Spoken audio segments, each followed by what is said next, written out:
Bonjour et bienvenue dans cette nouvelle vidéo d'exercice pratique Word où nous allons réviser ici quelques fonctions avancées de Word. Nous allons réviser énormément les en-têtes, les pieds de page, la mise en page, les tailles des images, les styles de paragraphes, les espacements avant, après, les codes couleurs RVB, aussi très important, les retraits, les alignements, etc., etc. Pour faire l'exercice, vous aurez besoin de 3 fichiers que vous pourrez télécharger dans une archive qui se trouvera sous la vidéo. Vous téléchargez le fichier zip, vous le décompressez et vous obtiendrez 3 fichiers qui sont là. Le but du jeu, ça va être de prendre un fichier Word, celui-ci, le compte-rendu de réunion, qui est complètement vide, hein, mais peu importe, voilà. Et ça va être de le transformer techniquement pour qu'il ressemble à la charte graphique. Voici un fichier PDF qui fait 3 pages qui pourrait être une partie d'une charte graphique un petit peu allégée. Voilà, c'est une caricature de charte graphique. Alors pour les personnes qui ne connaissent pas ce type de document, une charte graphique est un document interne dans l'entreprise ou dans l'établissement qui cadre l'aspect esthétique des fichiers internes ou externes. On trouvera par exemple dans une charte graphique quelle police utiliser, quelle police ne pas utiliser, la taille des logos, dans quel cas on va utiliser un logo horizontal ou plutôt un logo vertical, quelles seront les couleurs utilisées. Très important, les couleurs que toutes les couleurs soient définies avec un code pour être sûr et certain que d'un ordinateur à l'autre, la couleur soit exactement la même si la perception peut changer. Ok, donc dans cette charte graphique, entre guillemets, nous avons ici plein d'indications techniques sur les marges, la police à utiliser, les espacements après, les couleurs à utiliser. Et bien tout ceci, nous allons devoir l'appliquer dans le fichier Word. Avec une petite précision, le document PDF fait 3 pages. Sur la première page, il y a du faux texte, on appelle ça du latin. C'est du texte complètement aléatoire qui permet de faire de la mise en forme dans l'attente du texte définitif. Et nous avons une page 2 qui reprend exactement le même contenu, mais cette fois-ci sans les indications techniques. Et une page 3, qui en fait est la page 2, qui nous présente un tableau qui sera très important pour la suite, car dans notre compte-rendu de réunion, nous avons un tableau. Et là, on voit comment le mettre en forme. Et on observe déjà qu'au niveau de ces pages 1 et 2, il y a des éléments en en-tête. Le logo est reproduit sur les 2 pages. Il est donc en en-tête. Et en pied de page, nous allons retrouver ici ça et ça, que nous retrouvons ici. Toc et toc. Ok. Allez, on est parti. Je vais prendre le fichier Word. Alors, on est bien d'accord, Word n'est pas un logiciel de PAO à proprement parler, tel que InDesign ou QuarkXPress. On va donc essayer de coller au mieux sans être hyper méthodique au millimètre près, hein. On n'est pas là pour travailler au millimètre près avec Word. On peut, mais c'est très chronophage.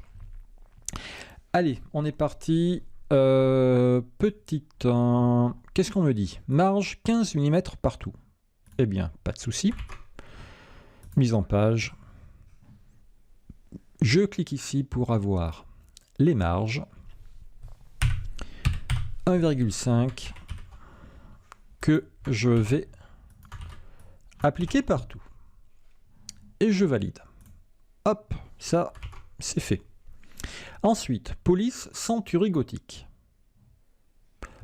Ce sera la police par défaut pour tout le document. Eh bien, si c'est la police par défaut pour tout le document, nous allons modifier le style de paragraphe normal. Clic droit sur normal, modifier, et je vais chercher la police Century Gothic. Ok, je valide.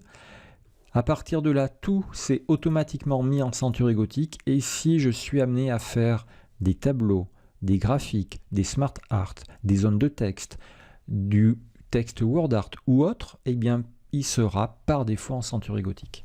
Voilà, c'est comme ça qu'il faut faire. Clic droit, modifier sur style normal. Ce qu'il ne faut pas faire, CTRL A pour tout sélectionner et choisir ici Century Gothic, car ça ne mettra du Century Gothic que sur la sélection. Et après, si je vais créer un graphique ou une zone de texte, je ne serai pas en Century Gothic. Allez, petite parenthèse fermée. Corps de texte, taille 11, 8 points après, aligné à gauche, noir. Je vais encore modifier mon style normal. Modifier, taille 11, aligné à gauche, couleur de police automatique, noir, c'est très bien. Et espacement après, il y avait 8 points. Format paragraphe, espacement après 8 points. Parfait.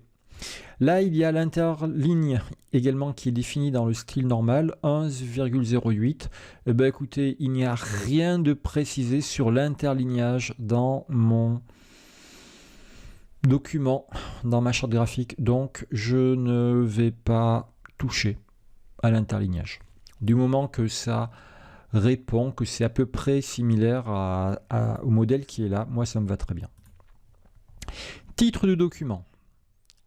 17 gras au milieu, RVB 119 partout. Titre de document, il est là, il n'y en a qu'un. S'il y en avait plusieurs, j'aurais fait un style, mais là, il n'y en a qu'un. Donc, on avait dit taille 17. Je tape 17 au clavier. 17 ou 19 hein 17. Centré. Couleur 119 partout, RVB 119. Autre couleur. Couleur personnalisée, là j'ai mon code RVB et je vais mettre 119, 119, 119, je valide, on est bon. Pam pam pam, ensuite la date. Alors, le titre n'est pas tout à fait bon, parce que vous voyez que certes il est centré, mais il est centré par rapport à là, et là.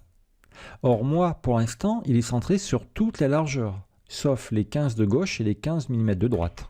Ok, 15 mm à gauche, ils sont là, 15 mm à droite, ils sont là. En fait, là, il y a la largeur du logo qui devrait tout décaler. 30 mm du logo. D'ailleurs, je vais le mettre maintenant, mon logo, comme ça, je saurai à peu près où il faudra mettre mon titre. Non, je vais d'abord régler cette histoire des 30 mm, après je mettrai le logo. Ici, il me faut tout décaler de 30 mm, mais pas seulement le titre, également le texte qui est là. Dans mon compte rendu de réunion, je n'ai pas de texte, j'ai des tableaux. On pourrait utiliser le retrait à gauche, on y arriverait, mais il y a plus rapide. On va tout simplement booster la marge de gauche. Dans mise en page ici, à gauche j'avais 1,5 plus 3, ça me fait 4,5. Ok, donc là on est pas mal. Voilà, 2 lignes de vide. Et je ferai mes tableaux, je vais les régler un peu plus tard, quand j'y verrai un peu plus clair. Ok.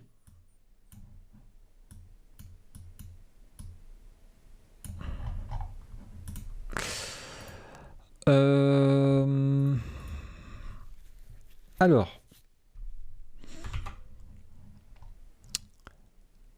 Oh, la date, on peut mettre la date, hein. La date alignée à droite. Qu'est-ce qu'il y avait d'autre? Date, taille 11 et 119 partout.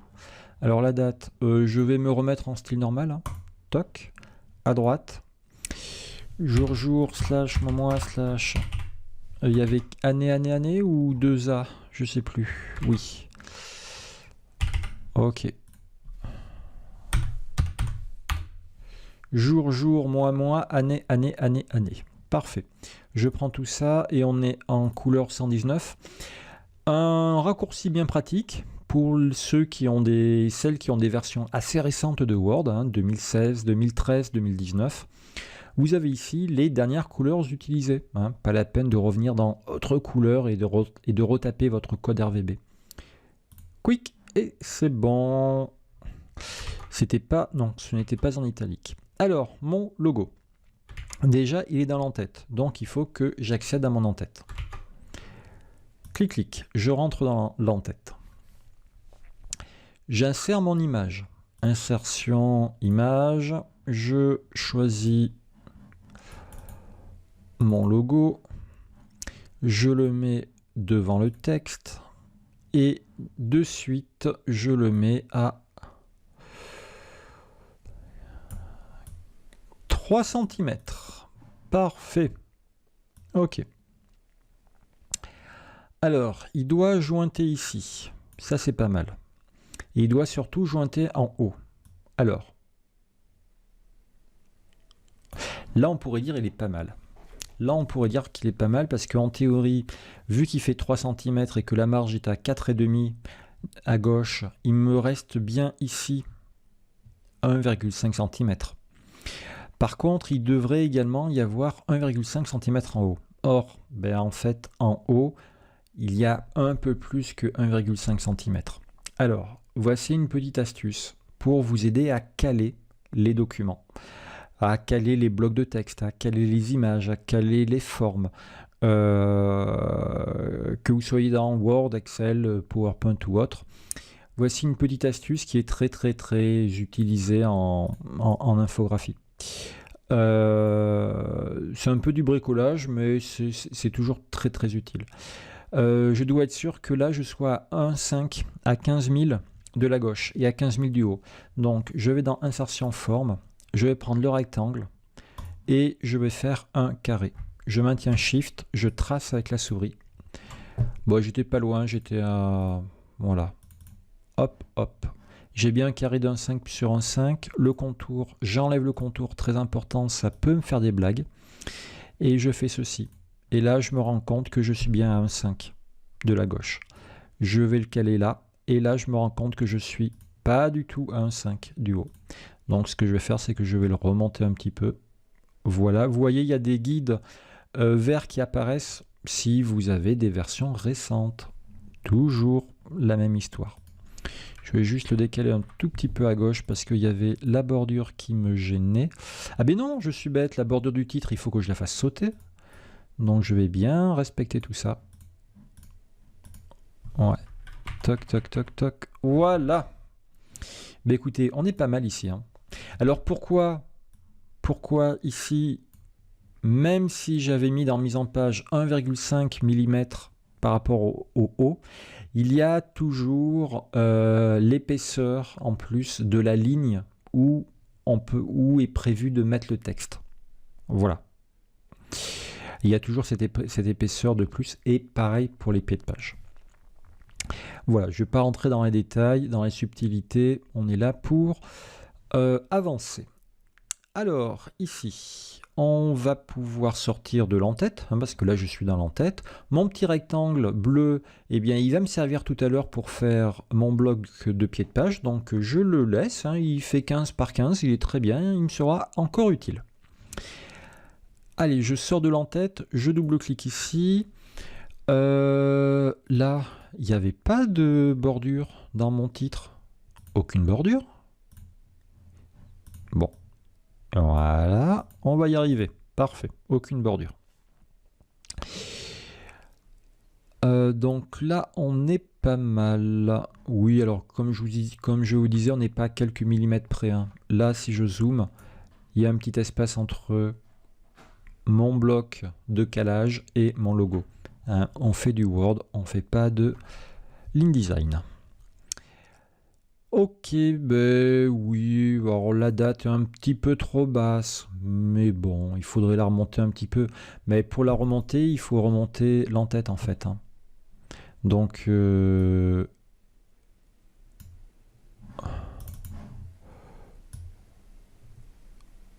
non, ça va tout décaler. On va laisser tout ça comme ça ira très bien. Ou alors, il faut faire une zone de texte et mettre la date dans la zone de texte, si vous voulez être hyper précis. Ok. Ici, dans ma charte graphique, j'ai un petit peu de faux texte. J'ouvre une parenthèse pour vous montrer comment mettre du faux texte. C'est une fonction, exactement comme dans Excel.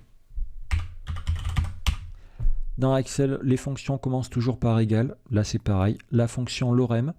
Si vous faites parenthèse, parenthèse, vous aurez, je crois, 5 ou 6 paragraphes. 1, 2, 3, 4, 5. 5 paragraphes. Et marche arrière. Si vous mettez un nombre entre la parenthèse, par exemple, si vous mettez 11, eh bien, vous aurez 11 paragraphes. Voilà. Dans PowerPoint, ça fonctionne. Dans Excel, je ne sais pas. Je n'ai jamais essayé dans Excel. Mais je pense pas. Voilà, c'était la petite parenthèse. Allez, un petit coup de CTRL-S. On en est où par rapport à notre PDF? Parce que le temps tourne. Titre du document, ça c'est bon. La date, c'est OK. Information. Alors, l'information, c'est cette partie-là. SAS Oups 780 place Gabriel Péry, blablabla, bla, contact@oups.fr. Ok, donc tout ça, ça doit être dans le pied de page. La marge ici fait 15 mm. Notre pied de page, il a un petit peu d'espace, donc il remonte un peu. En tout cas, on devrait pouvoir mettre du texte jusque là. Ok, donc ce que l'on va faire, c'est que ceci sera dans une zone de texte. Ok, alors, comme je suis un grand feignant, je prends tout ça sur le PDF et je fais CTRL-C, copier, ça m'évitera de le retaper. J'accède à mon pied de page, je double-clique. Le texte qui est là, CTRL-A, je supprime. Et je vais faire insertion, zone de texte. Alors, j'insiste bien, je suis bien dans mon pied de page.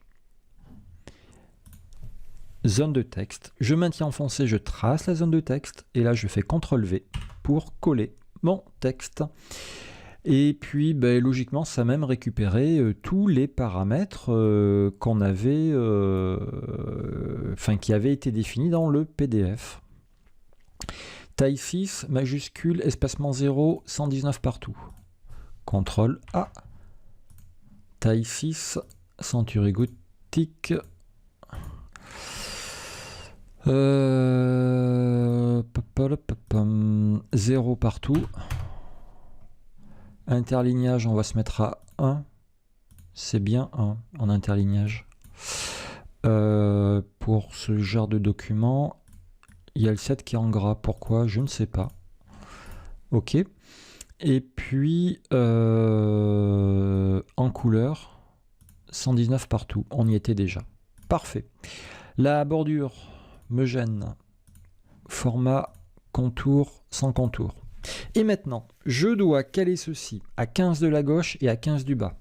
Vite, je reprends mon carré de calage.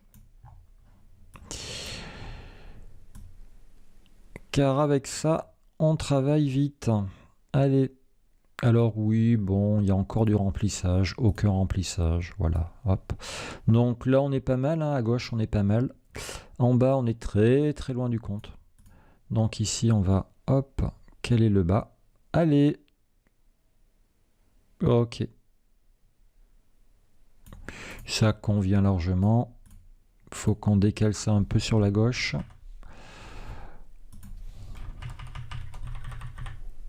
Voilà, moi, ça me va très bien.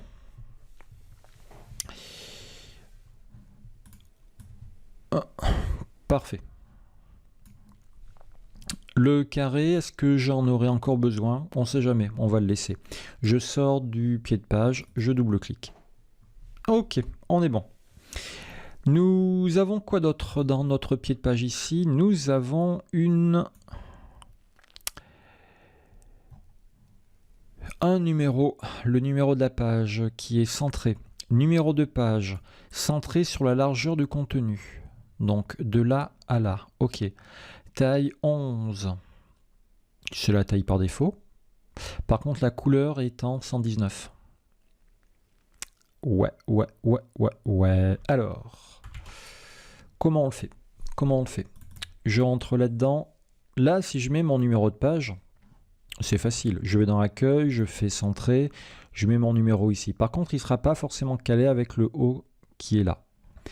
Et oh, qu'est-ce qu'on fait? Est-ce qu'on fait une zone de texte pour ça?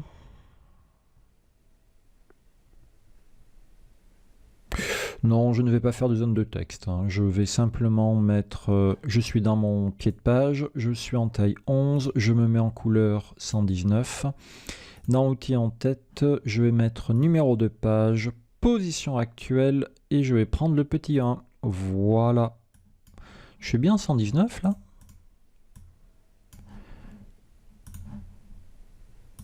Ah, voilà, là je suis en 119. Par contre, ça, il faut que ça remonte. Il faut que ça remonte. Est-ce que je peux remonter à partir de là? Ouais, mais ça remonte tout. Alors là, j'ai remonté un petit peu avec l'épaisseur du pied de page, ici. Je vais recaler ça ici. Je vais reprendre ça. Hop, je le recale un petit peu en bas. Eh bien écoutez, ça va parfaitement. Encore une fois, on est dans du Word. On n'est pas dans du Adobe. Ok, je n'ai plus besoin de mon petit calage. Je le supprime. Mon texte pourra ici, je sors du pied de page. Mon texte pourra toujours ici.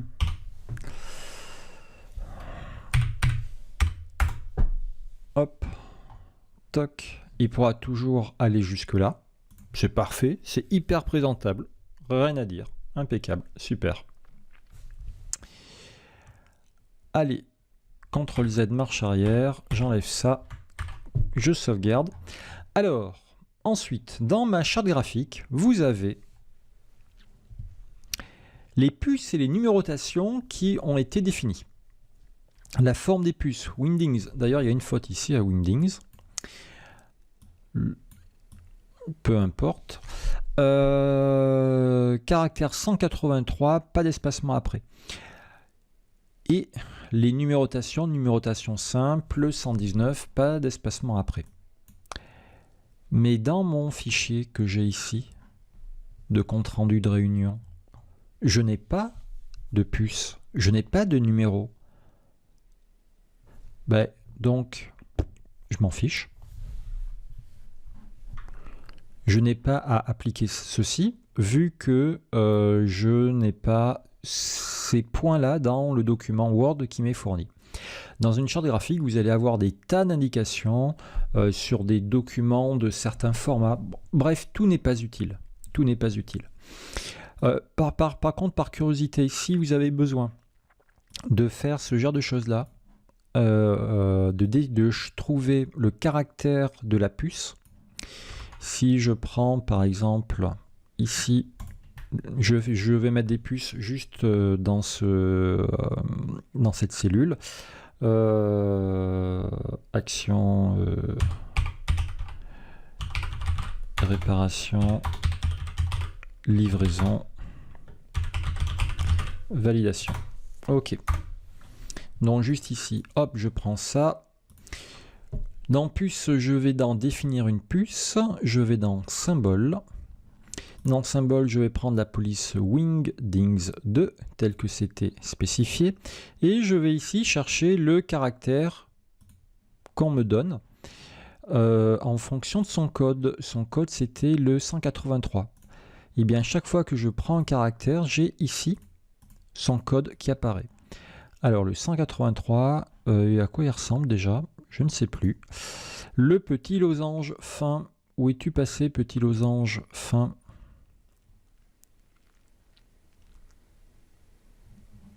Il est là. Et voyez bien que c'est bien le code 183. Je fais OK. Je dois lui appliquer maintenant la couleur RVB 119. Dans police, couleur de police, je retrouve. Hop, je valide. Et voici mes puces qui sont prêtes. Voilà. Encore une fois, là, il n'avait pas besoin d'appliquer ceci. Mais techniquement, c'est toujours intéressant de savoir comment faire. Pour les numéros, c'est exactement le même principe. Hein. Je ne vais pas le refaire. Par contre, nous avons sur la dernière page de notre PDF, ici, quelque chose de bien intéressant. C'est un tableau. Ça nous montre comment doivent être présentés les tableaux. Bordure noire. Les titres avec la couleur de fond qui est certainement, même si ce n'est pas indiqué, le RVB 119. Écriture blanche. Donc je dois appliquer ceci sur tous les tableaux que j'ai dans mon document. Là, j'ai 2 tableaux et je vais appliquer exactement la même chose. Alors, là, j'ai les titres. Alors déjà, je vais enlever ces couleurs. Aucune couleur, voilà. Ici, je vais mettre donc... Hop, ceci, couleur blanche. Je prends tout le tableau. Je vais mettre dans bordure et trame des couleurs automatiques. Allez, 1 point. Parfait. Et ça, c'est un titre. Donc, sur cette cellule, je vais également mettre ça et ça. Parfait. Et même combat ici. Toc, toc. Je dézoome un peu pour prendre les titres. Toc, toc. Je prends tout le tableau. Bordure et trame. Je travaille un peu vite parce que bordure et trame, c'est un outil qui doit être acquis dès le niveau 2 déjà. Donc, eh bien, écoutez, je pense que c'est bon pour nous. Non, ici, j'avais laissé la petite couleur grise, 1 ligne sur 2. Il ne faut pas. OK. CTRL S, voilà.